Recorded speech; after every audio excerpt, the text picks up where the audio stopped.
Welcome all to Primal Sports Talk. Another exciting episode. This week we'll be having the vaccine show. I'm your host Dale. And I'm Kane the Shrub Watson. Kick off the show. Before we get into the vaccinated episode of the show, we have our highlights of the week and what's in store for the upcoming week. Yeah, West Indies cricket. Not looking too good for West Indies. We're out, poor performances. Didn't really get off to any good start, really didn't have any meaningful performances. Nothing of real note to take home, and I would say it's a disappointing tour for West Indies and West Indies cricket fans. I was watching the match against even Sri Lanka, and boy, the fielding was poor fielding, boy. But about 4 to 5, 6 players over 6'4". Well, age on them and agility and flexibility, boy. It was a poor showing. West Indies cricket has been on the downfall for a bit while now, and we need to turn it around, get back the glory days of the 80s. But for now, West Indies cricket, things not looking up. Well, it's a time for Chris to hang up now. Somebody has to step up to the plate. If we have a poor team and he's the best, one of the best on the poor team, what do we do? So, if he's out there outshining the youngsters or whosoever it is, to me, age is not really a factor. But if he's the best we have to produce and he's not producing, then what can you say about the products? Yeah, we have to move on. A disappointing tour for in my opinion, for Chris Too much Gayle. weight on Chris Gayle. He's in the twilight of his career. Bravo, all of them. It was somewhat disappointing. But we had some highlights though within the West Indies team. You have the wicketkeeper there, Poran Nicholas. Has a bright future in West Indies cricket, and you have this next one with Shimran. We have a bit of glimmers of hope here and there over the past few years, but nobody has. Both under 22 years old, so 22, 23. So let's hope they build a core team around them. Because we're an old team, we're a very old team. So it's time the selectors move on. I said Bravo retire from T20 this morning. Against the match against Australia, when he got out, the Australians and congratulate him for a good career. But even so, cricket in the West Indies used to have a buzz, and there's no buzz again around cricket. Used to hype up leading to even an event like this. There was hype. There's no hype around. There's no advertising. There's no looking forward. Even though the performances are not up to par, maybe that is one of the reasons. But even so, from the advertising better understandings, but people are not really enthused to be like, all right, cricket. So that's clear. This is what Chris Gayle can go to offer, or we get up no matter what time it is, no matter what the performance. As this life goes on, it might change. There's no drive, not even from the players, but even from the fans. Depends on which angle you look at the marketing standpoint. We need fans. And I made mention about the state of the country. You know when somebody enjoy themselves, you know how them look. Listen, I was watching the feed, no energy, no energy on the pitch at all. It's like they're already defeated before they go there. Yeah, man, it's an overall thing in a cricket right now. As you said, there's no marketing, there's no vibes, there's no energy. Remember when we got test match, how excited just to get in. And we never stand a chance. Although they win that match, still survive the park. So cricket need a different leadership. I think the only way we know if we drive past. Yeah. So true. And back in the day, we'd be like, yo, cricket somebody now come next week, But to know that cricket is going on, you have to drive past and be like, oh, something I keep over there. And then again, if something I keep over there, probably think it's a flow cup match or something. Exactly. I'm at the fact they play more football than cricket over Sabina right now. So it did, and I made mention of it last week about even schoolboy cricket. I'm saying introduce a T10 or a T15 and hype it up, man, and get we loving cricket again. Get us excited. You think any youngster can follow 2 days worth of cricket?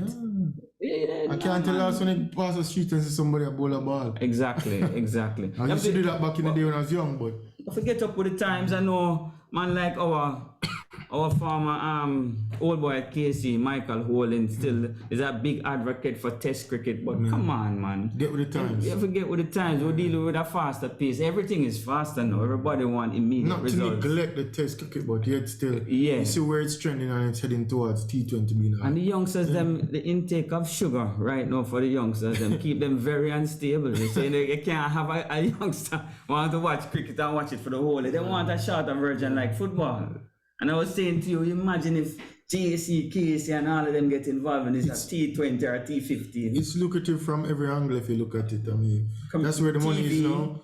That's where the contracts are. Yeah. There are T20 leagues all over the world. Exactly. So even for a youngster looking forward to become something from cricket, T20 is one of the ways to go if you're a specialist T20 player. So I mean, it's very lucrative. And before we move on, even T20, we used to say it's a yam licking thing. Even I used to say it. But when you really look at it right now, T20 is not really about hitting 6 and 4s, because most of your runs is in the running in between the wickets.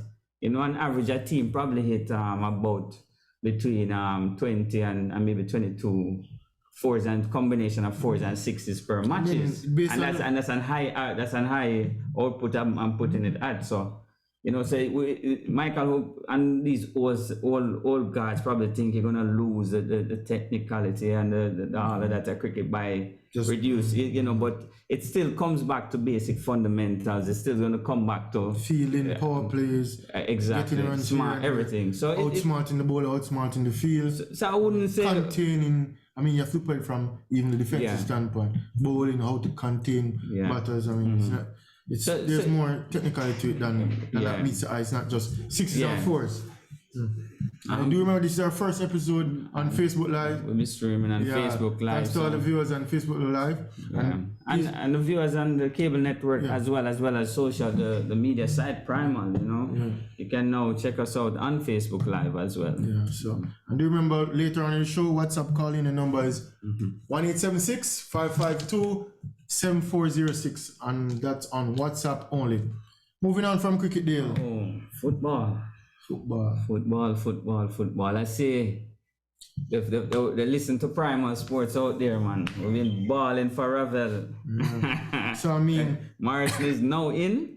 Reggae Boys. We'll start off with some Reggae Boys news. International break is coming up for football, wrapping up all the leagues in Europe this weekend. I mean, before we touch into the Reggae Boys, Man City, Man U, big dark match this morning. Yeah. I mean, the Noisy Neighbours won 2-0, but I don't think they're the Noisy Neighbours anymore. I think Manchester United is now the Noisy Neighbours, and doesn't look good for them. And pretty much, I think the season will be over in a couple months, early season. And people, I know a lot of my friends are Man U fans and have been chanting Ole out, but I mean, take him out, who we're going to put in. But later in the call, I mean, all the Man U fans can call in and tell me your views on that.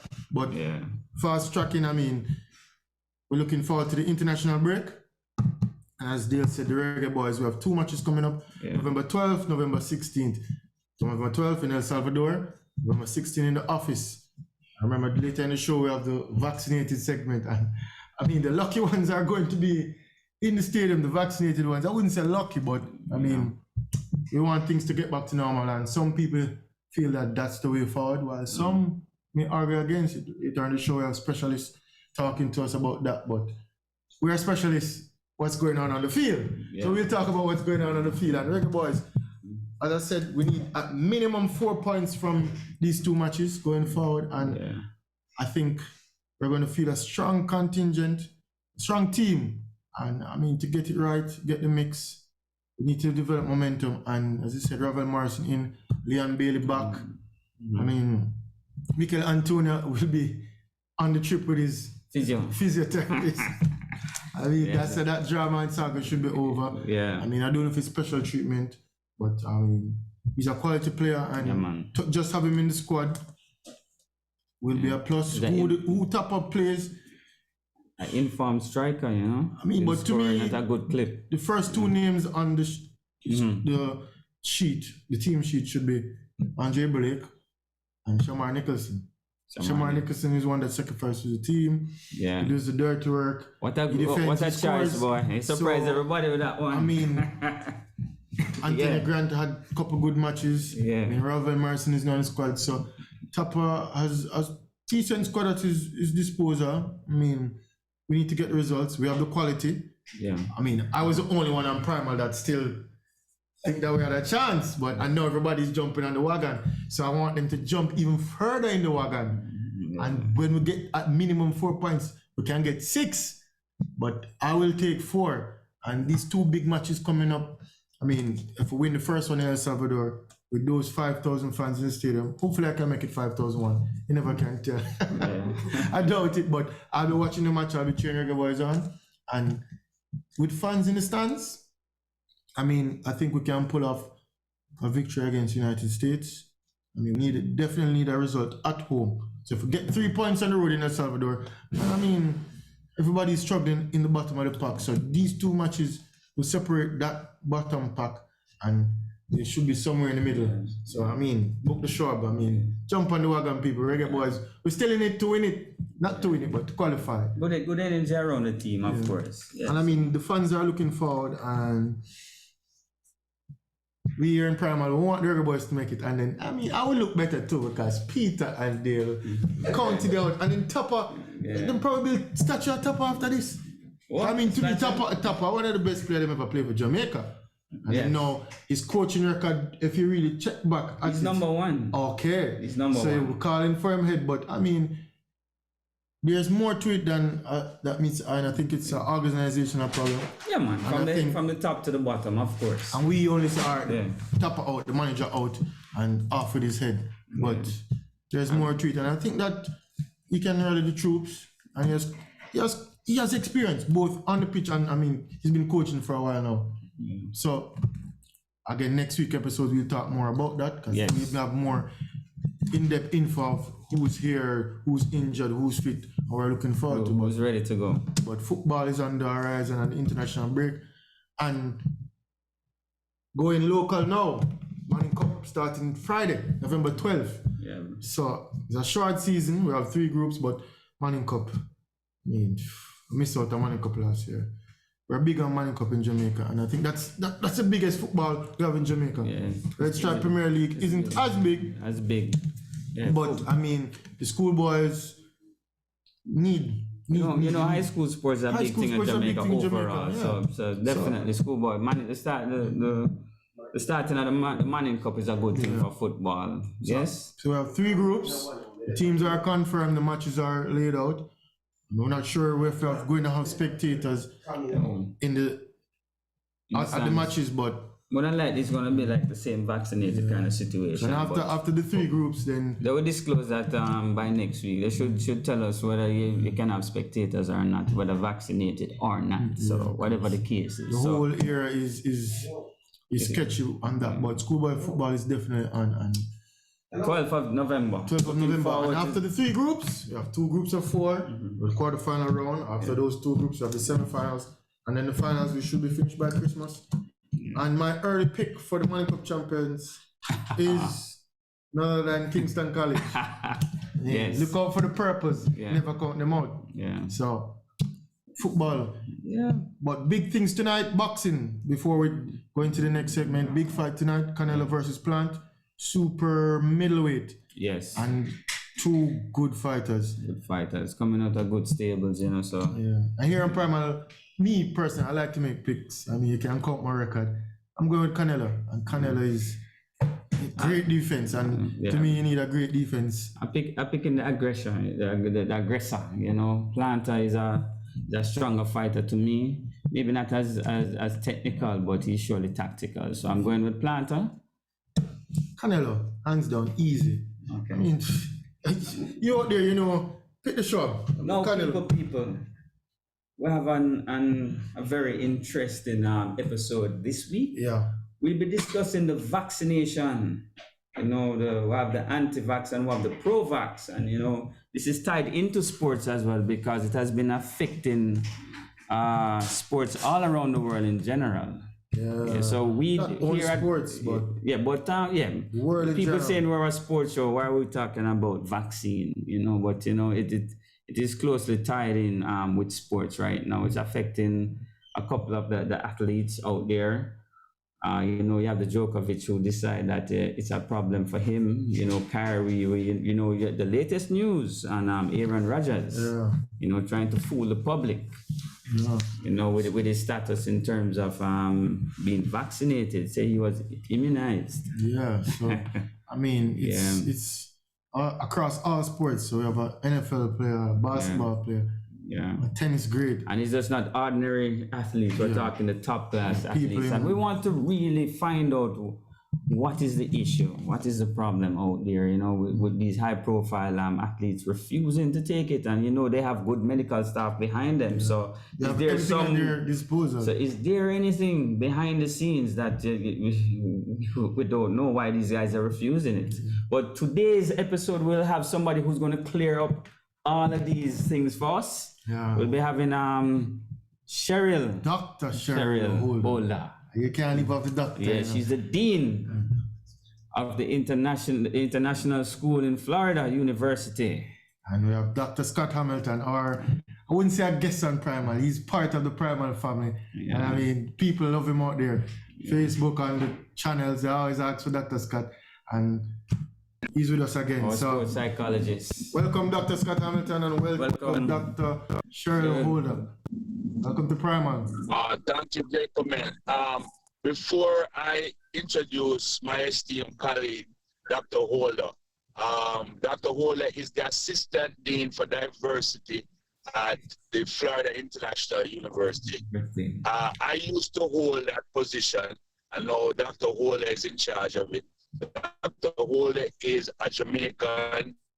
I will let her tell you about herself, but she's an amazing medical doctor, and she is right now, we are trying to get our community here, Jamaican community, African American community, to step up and get vaccinated. So I'm really very glad to have Dr. Holder on the panel with us today. Dr. Holder. Hi, good afternoon. Thank you for having me. Yeah, welcome. I'm at Herbert Wertheim College of Medicine at FIU. So honored, and I worked with Dr. Scott for many years. And I was so happy to be able to speak on a sports show because so much of our hesitancy is among the men, as you know. Yes. Before you go into that, Dr. Holder, tell us more about yourself. Well, I was born in Kingston in Harborview, so most people have been through my little town. Many years ago, I left and went to New York, went to school in New York City, then went to Princeton for undergrad and George Washington University for medical school. Then I trained in Harlem, the Columbia Harlem Hospital program, and came down to Miami, been with Jackson UM for many years. Then I switched over to FIU when the new medical school became founding faculty to develop the program there on what we do, social determinants of health, what it is that makes people sick, which is where they live, where they work, their access to money and power and all the things that work against people. So teaching that in addition to the physiology and the anatomy and all the other factors that leads to ill health. And we're seeing it play out so much in this coronavirus problem because the pandemic has impacted the folks who live in conditions that are much more poverty driven, that live in close quarters, that have to work, that do not have the health literacy and the education to really maneuver the new science and make decisions that I think would protect them. So we're seeing it play out in dramatic ways that has cost a lot of lives worldwide. So that's what I do. And so this pandemic has brought the forces together again to try and fight those inequities and fight some of the oppression that has happened to our population that leads to all of this death. Yeah. Okay. So as I said before, we've seen people, so-called anti-vaxxers, have a lot of phobias. I mean, there's a lot of myths surrounding taking the vaccine. And as you said, most of the males are hesitant. What do you think would attest to the hesitancy in males over females? Okay, I think for me, and looking at what the data shows, most of these myths come out with a little bit of truth. So there is something there that would make people say, maybe let me hold back. And so it makes perfect sense. So when we look at what are the risks and the benefits, people who tend not to go to doctors a lot, people who don't have access to healthcare readily, are often the folks who are going to stand back because they don't really have that trusted relationship with the doctors. They don't have the trusted relationship with the scientists. And especially if your government has not been too kind to you, why are you suddenly going to think they're going to come save you? So it makes perfect sense. And when we look who goes to doctors, women go to doctors more, many times because of childbearing and families and children, women with doctors. So, and the health system. So women are going to probably take the guidance. Women take the vaccines more overall, and they make sure the children get vaccinated. So the fear of vaccines isn't as much in women as it is in men. So I see a lot of that. And then also men are going to be tougher the way the society raises men to say, let me think about this. Let me take control of the situation and really reason it through to see, should I go out there and take a chance with this thing when I know XYZ has happened in the past? So it makes perfect sense that I would see that balance, that imbalance. But the facts are real, and more men have died from this, and more men will continue to suffer the side effects if they get sick. And we have to help the population realize that I see your hesitancy. I understand some of it comes from facts. The one big thing that men are always talking about is the sterility issue, that it makes them sterile. Now, where did that come from? There was a protein, the spike protein, because this vaccine gives our body a message to make a protein. That protein is the viral protein, that the message for the virus, not the virus, but it's the message for it. This is all modern science, and this is fabulous, fantastic science that says that I can now tell the body what the code is to make the proteins, because we have decoded the DNA, and we can decode any virus, humans, all the DNA. So now we don't have to have the actual DNA particle go into our bodies. All we have to do is give it the code. So by giving it the code, our bodies know what proteins to make the body think it really is the viral spike protein. That protein is close to the human protein that has been linked to the placenta. And there's a concept that the protein might be similar, but it turns out in all our data, that was the thought, the speculation. And that's what we do in science. So then we test it and say, is it close enough? And does the body know the difference? Well, God is great. God has told our bodies that we know the difference between a viral protein message and a human protein message. So nowhere does that protein message that we gave the body with the vaccine, does it at all impact sterility or anything? If that would have happened, we'd have seen some bad babies, we'd have seen some people not getting pregnant.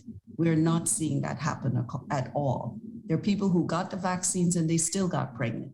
The men made women pregnant and the women got pregnant, and we've not seen bad effects. So we know that's not true. There's the issue of Nicki Minaj's friend's cousin or cousin's friend or something of the sort. Yes. Right. Again, it comes to that whole theory that the protein, the message that we give would cause the body to have an inflammatory process that would go and affect the testicles. That has not been proven. We do know, because the message is what it's supposed to do, and it will get in your lymph nodes, and then your lymph nodes has to make the antibodies and make the fighting cells. You will see some lymph nodes get enlarged. And we've seen it on mammograms, we've seen it all over, and that's normal.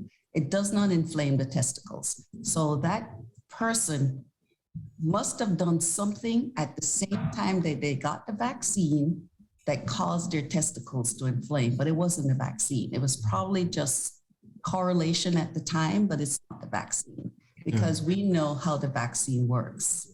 So tell me the myth, I'll tell you. There's nothing, there's no graphene, there's no parasite. Is there any side effects? Because I've heard people complaining of. Yes, of course. Because think about how this vaccine works. It's like telling your body you got an infection. When you get a cold, how do you feel? The reason you feel the way you feel when you get a cold is your body is making the fighting cells and making the fighting neutralizing antibodies, getting the lymph nodes ready. So that's why you feel almost like you had the infection, but it's not the infection. But that always tells us that your immune system is excellent. People who feel the most after the vaccine are younger because they have a more potent, powerful immune system. So yes, you may feel a little bit of something, but that's not a bad thing. So the vaccine is basically to let your body aware of the virus so that if you get it, you're able to cope with it. Exactly, because it takes time for your body to mount the response. Yeah. It takes about at least 1 to 2 weeks to mount the sufficient neutralizing antibodies, T cells, all the fighting cells to kill this virus. This virus, when it gets in you, it will make billions and billions of particles every day. Your immune system cannot keep up with it initially. And that's what happens to why people who get sick and some die and some get all the complications in the first 2 weeks because their body cannot. So the vaccine says, let me start making this stuff because when I see it, and I don't say if, I say when I see this virus, I will be prepared to fight it. Now, why do I say when I see this virus? So would you recommend if somebody who has not yet been vaccinated that has already contracted the virus to go ahead and get the vaccine as well? Great question. If I, for instance, had COVID already and I'm not vaccinated and I coped with it well, why would I? That's a perfect question because your body has antibodies. Yeah, my body has. However, the body is not designed to keep all these antibodies at tip-top level. Okay. Because you're constantly bombarded by infections and viruses that we can't see. But the vaccine does that.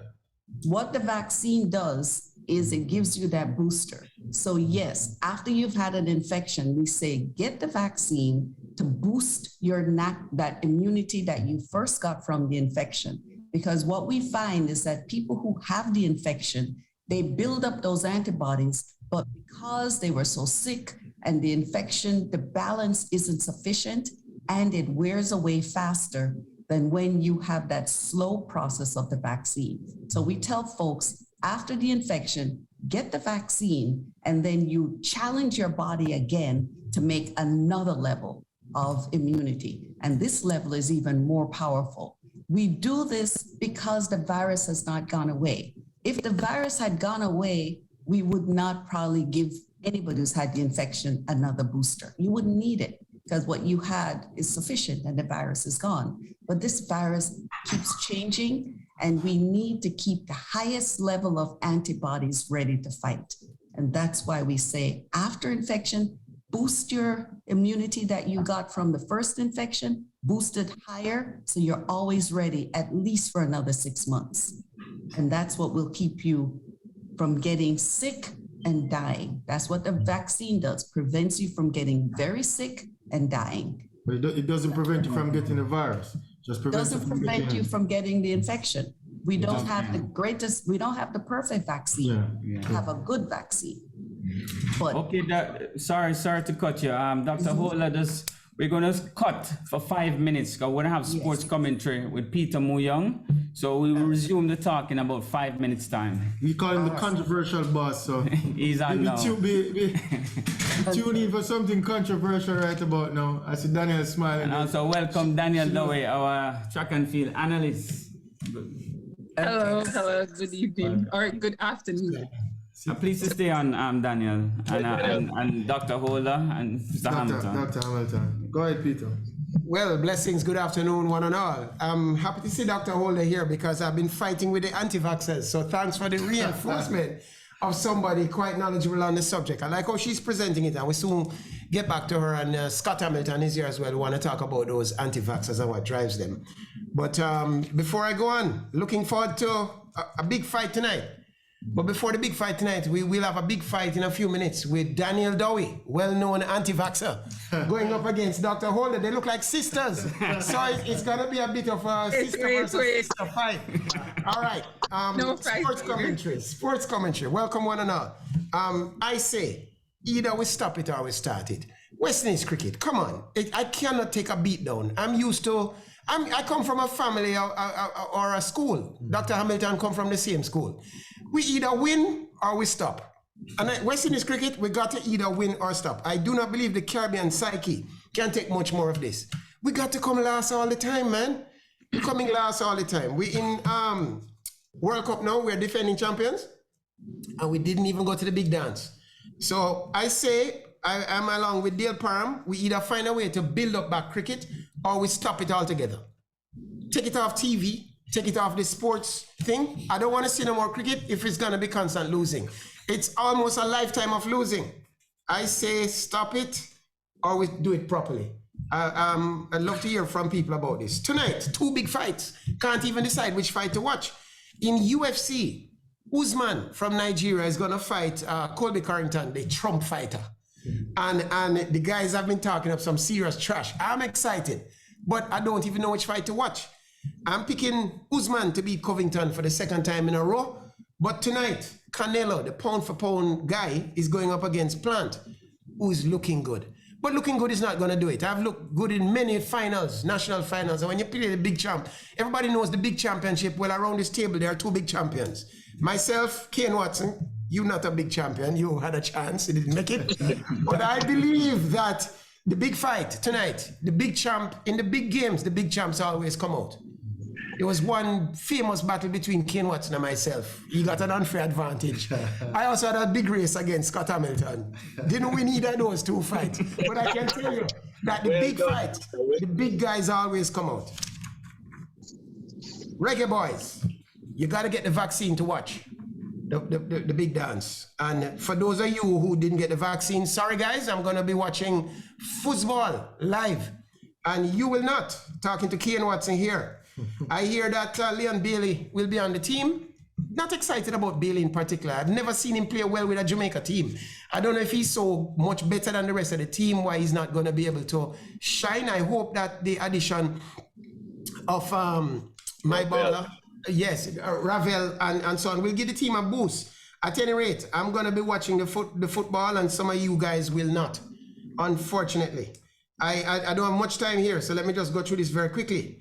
Ice hockey, big fight about who controls the Ice Hockey Federation. I found out some things.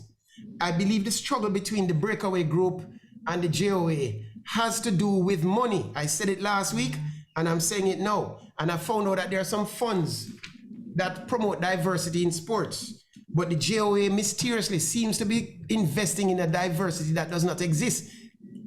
We're trying to play ice hockey, and apparently there's money from the IOC, and that money is what I suspect is driving the Olympic Association to be paying attention to ice hockey. And I'm saying, what about cricket? What about volleyball?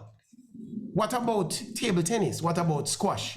These sports are played in Jamaica. Why is this money being spent on ice hockey? Most of you couldn't tell a puck from a... it rhymes with puck. So I can't tell anything else. And the last thing is that there's a country down in South America, Caribbean country all the same, Guyana. Guyana gets 50 table tennis tables donated by China.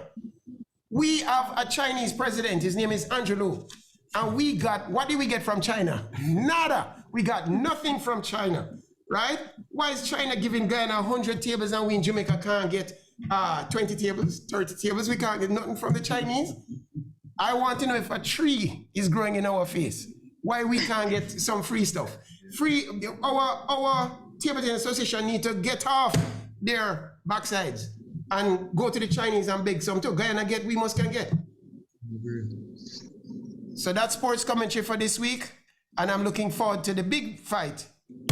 Danielle Dowie, anti-vaxxer, versus Dr. Holder, reputed medical dean.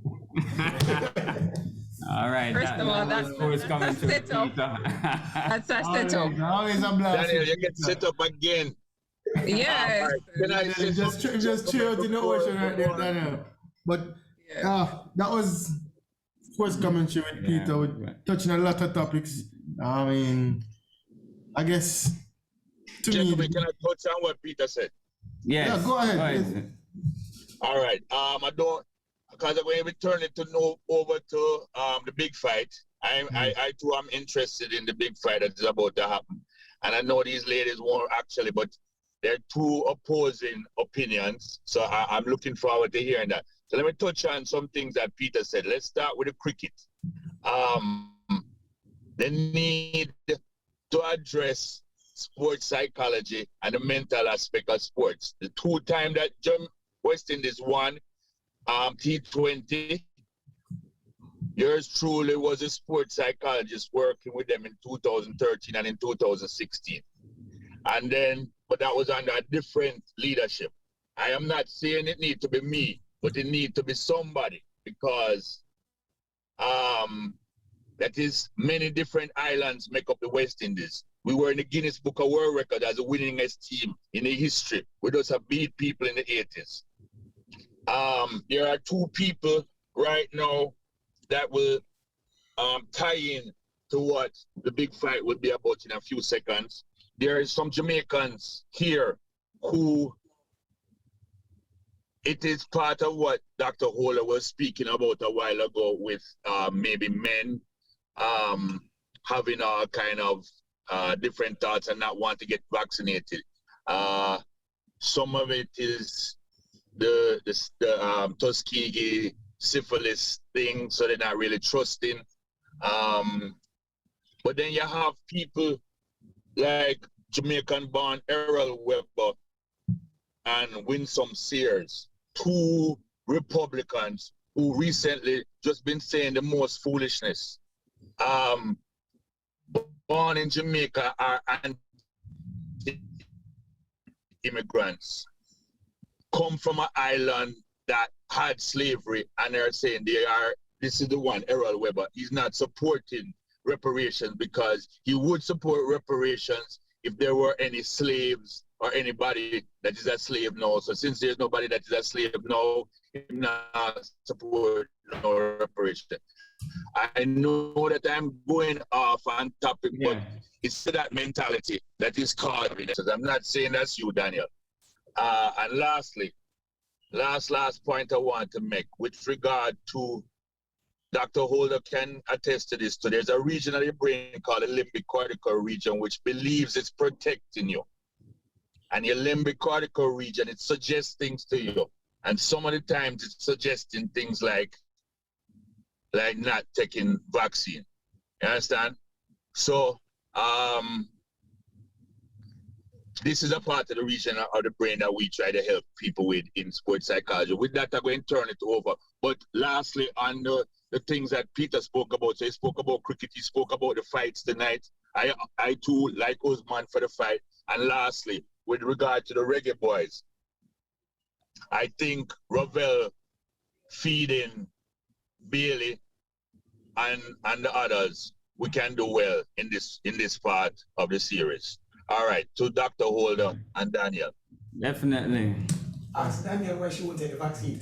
Daniel, yeah. I'm sure you have a lot of questions there. And I mean, I see the way they throw you out. I am not vaccinated. I mean, I know, that's why you're not watching the game. I won't be watching the game live. I personally have my doubts about the vaccine. In time, I might eventually take the vaccine. I don't know if Daniel is of the same stance, but I mean, personally for me, taking the vaccine now is not at the forefront, but I see where for some people it can be or should be. But I mean, I guess you have questions for Dr. Holder as well, so I guess go ahead, ladies. I mean, Daniel. Well, firstly, anti-vax. In the truest sense of the word, I'm not anti-vax. I have the rest of the vaccines that were approved, the childhood vaccines, the one you need to go to Africa, the yellow fever vaccine, those proven and tested through the normal protocols for vaccine testing and development. And these vaccines were done differently. They were done, their testing were done concurrently. A lot of their trials were run concurrently to get to approval faster. And so this is one of the issues with why a lot of the side effects are not being reported in the media. And even Nicki Minaj's cousin's issue, right? That same delicate issue, if you look to countries with their reporting system like the UK yellow card system, they have those documented as legitimate side effects. They have those documented. So they are there, you can go and look at them. The British Medical Journal, they have those documented. So it's not made up. It's not, whether the numbers are different, varying in different countries, but it's not something that it's untrue. It actually exists. It's documented for different countries. And when this pandemic all began and the talk of the vaccine first came out, there was talk about herd immunity and a percentage needed to get back to normal. And we constantly see moving goalposts with this vaccine. And there are so many reasons for why people are distrusting of the vaccine. At first, people thought... All right, Danielle, I want you to hold that for... I want her, I see Dr. Holder kind of shaking her head there over there. I want her to just reply to what you said. Okay. The first thing about it not being tested appropriately, it has been. It's gone through all the phases that are required. What has happened, and it's a very good example of when governments put political will with dollars, get research done timely and rapidly. So in that regard, all the steps were done, all the monitoring was done. We have computer skills and computer processes that can collect data rapidly. We ran, instead of doing 9 to 5, they went 24 hours to get the 30,000 plus 50,000, plus the numbers that have been vaccinated emergently are in the hundreds of millions. So you mentioned yellow fever. There are probably more people in this world that has taken the coronavirus vaccine than the yellow fever vaccine. So the duration of a vaccine being present in society doesn't mean one is better than the other. What it means is that our technology is 21st century, our computer power is 21st century. Think of your cell phone, what that started only 20 years ago, and the power that's in this little device. So we've harnessed all that power and used it to move the science forward. So the testing is absolutely legitimate. What we do in medicine, and everyone has to understand this, that is risk, benefits, alternatives. There's no ideal situation for a pandemic. This virus came out of somewhere in China. Now, if you look at the data, it isn't quite clear, but it could have been an accident from the Wuhan biolab, or it could have been from the jumping of the zoologic, who knows? But this virus is brand new to society. Is it what you're saying? Is a possibility that it's generic? It was made? It is a possibility that there was an accident in this. Coronaviruses are plentiful in our environment. There is similarity in this, in that there could have been some sort of scientific accident where a worker could have gotten infected and brought it into society. Or it could have been that it did come out of the wet markets. Those are the two possibilities. Because of that, but it doesn't change where it came from, is that it is brand new to the 7.5 billion people on this planet. No one has immunity. No one was born being able to fight this. This virus does not even have anything that we could even use from our previous infections to say, let me get a hold of this and fight it.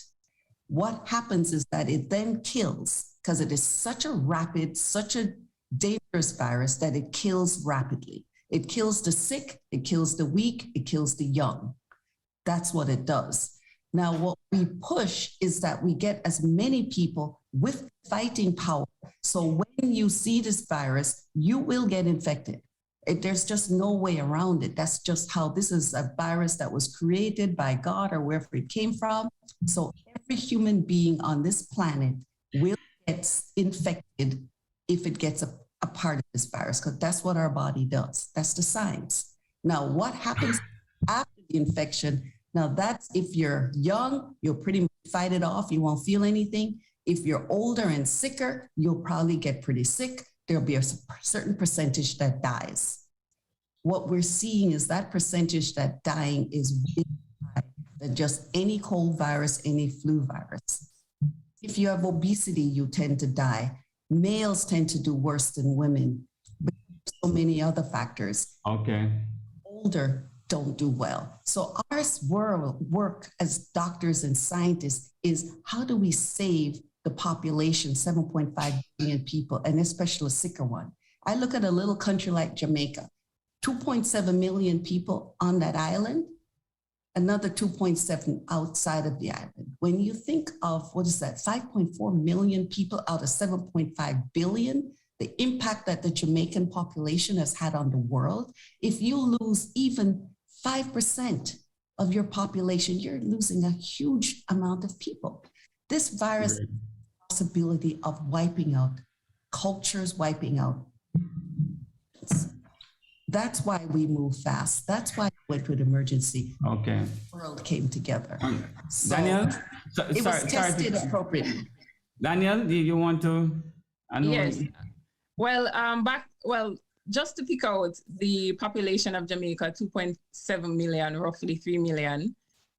Locally, the urgency, the branding of life or death, that's not a reality for most Jamaicans, right? There are approximately 2,000 people have died from COVID, and many Jamaicans don't even know one person that even caught the virus. If they've been taking the buses, they've been packed up like sardines in markets, supermarket lines, all over the place. And a lot of people cannot relate to this urgency of life and death for COVID. And if they're knowledgeable or, well, I don't want to say lucky, but if they do know somebody with COVID, it's somebody that were a part of that 90% recovery. So it's something that people are looking at and saying, why are they trying to stop us from eating, stop us from earning, to do something, to get a vaccine that does not prevent you from catching a disease? So there are so many questions, people, and concerns that are very valid, very valid. It's not a threat in Jamaica. It's not a threat. Yes, Peter, open. Danielle, so hold on. The doc is waiting to answer your question, but no, your second defense, hold on. Your second defense is you're denying the existence of the coronavirus and its effect. No. Don't do that. Don't do that. I am doing that. You just said you don't know nobody. I know lots of people have died. Well, maybe you're concentrated in an area of people that are affected, but yes. For the majority of Jamaicans did not even started taking COVID seriously until the recent wave when I think in Western or Mandeville, Central Jamaica had an outbreak. That was when people were like, oh, maybe this is something. But for majority of persons, they still to this day can't tell you one person who have had COVID. Daniel, can I ask a question, please? Daniel, do you think that the majority of Jamaica think like you, or the majority of Jamaica think like Peter, me, and Dr. Holder? Majority of the people think like Daniel. Yeah, but you know what is it about Jamaica? Wait, I mean, it makes perfect sense that Jamaicans, it's a young country. Yeah. So they may be infected, but they don't know it. So unless you gave me antibody studies, how many people have been with asymptomatic infection on the island? Now, then we can say they don't know anyone. But your young population, what's the average age in Jamaica? 20-something? I'm not even sure, but I'm not sure, but it's in the 20s. So they'd have asymptomatic infection. You see be less of, and also the Jamaican lifestyle is still more outdoors. So they may get asymptomatic infection less. But what's the danger of the world when people are getting infected? This is why the other problem comes in, why the world is looking, is that every time someone gets infected, they have the potential of creating a variant because it's making a billion particles. As you make the billion particles, you will overcome the infection, but then you may create a more infectious particle that then you spread. The newest variants that's coming into the US, Lambda variant, which they've seen in Peru, is starting in Peru because Peru had immunized its population early with the Chinese variant, the Chinese vaccine, which was not as effective as the vaccines that came out of the US. The vaccines are wearing away. So the immunity is dropping and the people are made the Lambda variant.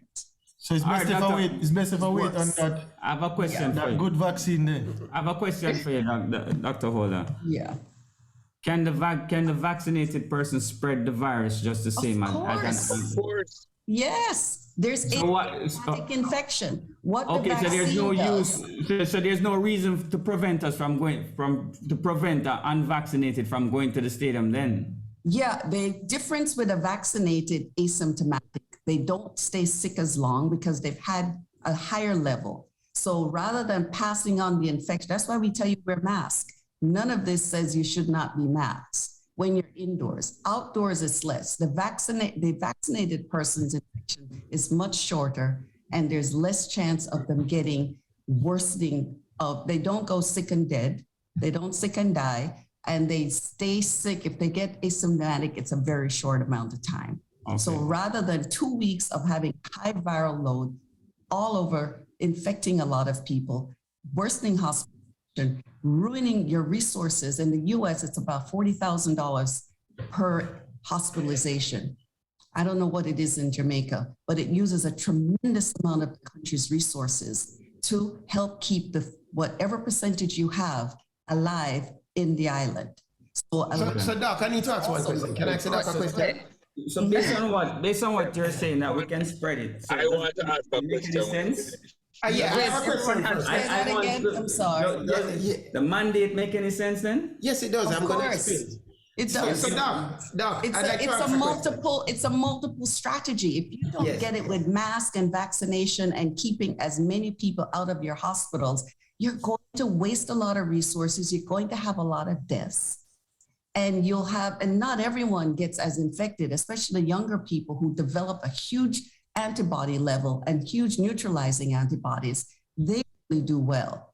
And it keeps you alive to be able to, because we're getting another vaccine that's called the IgA that may stop the nose, and then you might be able to prevent infection. But you're much less likely to get very sick and much less likely to create a variant when you're vaccinated. So vaccine wins all around.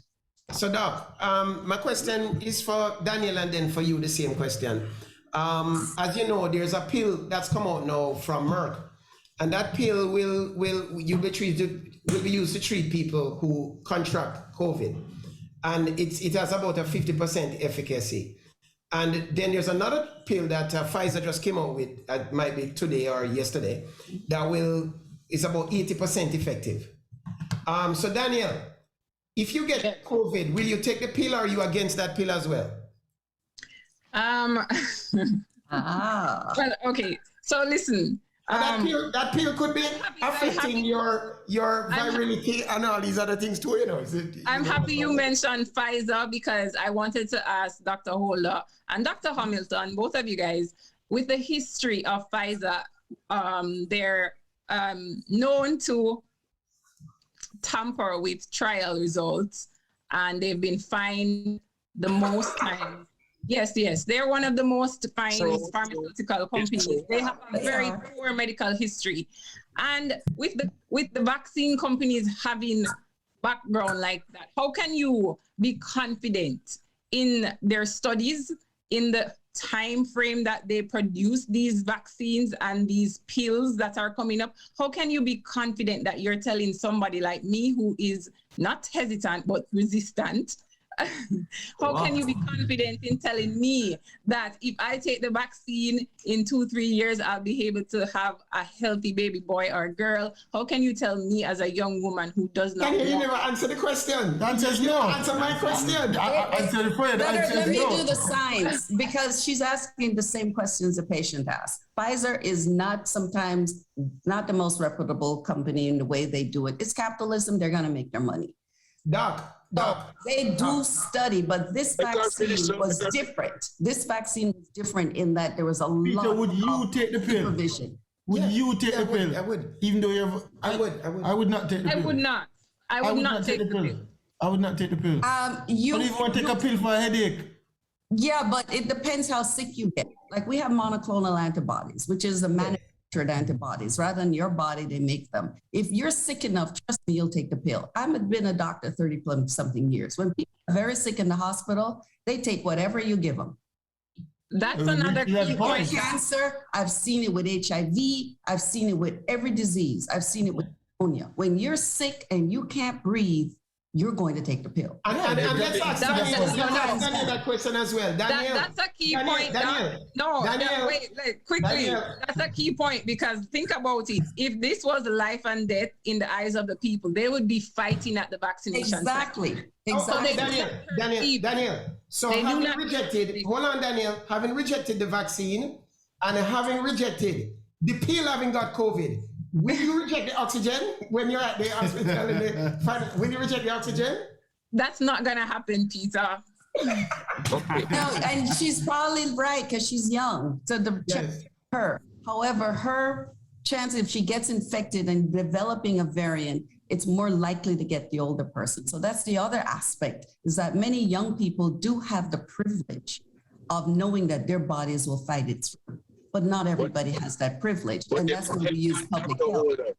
Doctor, they will take that, they will say, okay, you know what, I'm strong, I got it, and I didn't die, and my body must have antibodies now, but you can go home, and your grandmother gets that virus that you have, and she dies. I have a question for Danielle. Danielle, remember in the beginning of the beginning of the 19th century, early the plague that was 100 years ago, right? People were wearing masks and a whole heap of people died. And I know that we not see Jamaica not taking it as serious though. But do you think all those graves in Brazil where they can't bury people and they have to be burning people in all these other countries, when you see these videos, you think is fake news? Or you think it's real people? I know you might not know a lot of people in Jamaica that have died, but I'm here in the parish of Miami, and there's a lot of Jamaicans here. I've known many Jamaicans that have died. I knew a guy, they ripped his chest open, crack it up. There was another Republican guy that went to George's, chat pure foolishness, love Trump, and anti-vaxxer, him not taking no vaccination, get COVID, dead. I'm mad to want to post. Who right now, me or you? You died from the thing where you but you know, the questions are really real about the companies and was the testing good enough? This vaccine has been proven to do exactly what the testing was done. It was done under a lot of scrutiny because it was a worldwide problem. Most of our vaccines that are being made are being used in the US and richer countries. This was going to be a worldwide problem. The Pfizer vaccine, it was done as well as you can expect from any drug that's being manufactured. And the concerns you have for any drug being manufactured right now is across the board. And I'm seeing the rise in, because I work in Jamaica every year before the pandemic, I saw a rise in diabetes, I saw a rise in blood pressure. And these folks are now on pills that the same companies that you have concerns with the virus and making a vaccine are making these pills. So your concern is real, but you have to look at the risks and benefits of what is our alternative. If you're afraid of this vaccine, the way it was made is the same concerns you have for the infection. So I tell anyone, if you're afraid of the vaccine, please do not get infected at all costs, because we don't know what's going to happen 10, 20 years from now with the infection. Nobody knows, because this is brand new. So at all costs, if you're not going to take the risk with the vaccine to protect you from severe disease and death and hospitalization and to hopefully protect someone else, then stay in the house, wear the mask, and try not to get it, because the long-term effect from the infection is the same concerns for the vaccine, because the message is the same as if you got the real infection. Yeah. So it's the same thing. Thank you for clearing that up. I'm so sorry. We have to cut we're out of time. And thanks for coming on. Don't leave your protected area with low vaccine, because the minute you leave, you're going to get infected, because much part of the world is not with young people, not in a world of very few infected people. And that's what's going to drive your infection. And whatever happens, you do well. Yeah, thank you very much. Thank you. Danielle Dowie, Dr. Holder, thank you. Dr. Scott Hamilton, thank you as usual, a regular on the show here. Get vaccinated. End up another exciting episode of Primal Sports. I mean, 1 hour just flies by quickly, but I mean, we're here every Saturday from 1 to 2, and up next, Uncle Randy from 3 to 6. Thanks for joining us for our first episode of Facebook Live, and we'll be at it again next week. Thank you, everybody. And all right, one love from the Primal team. Stay safe. Yes. Thanks, everybody. Time is running out.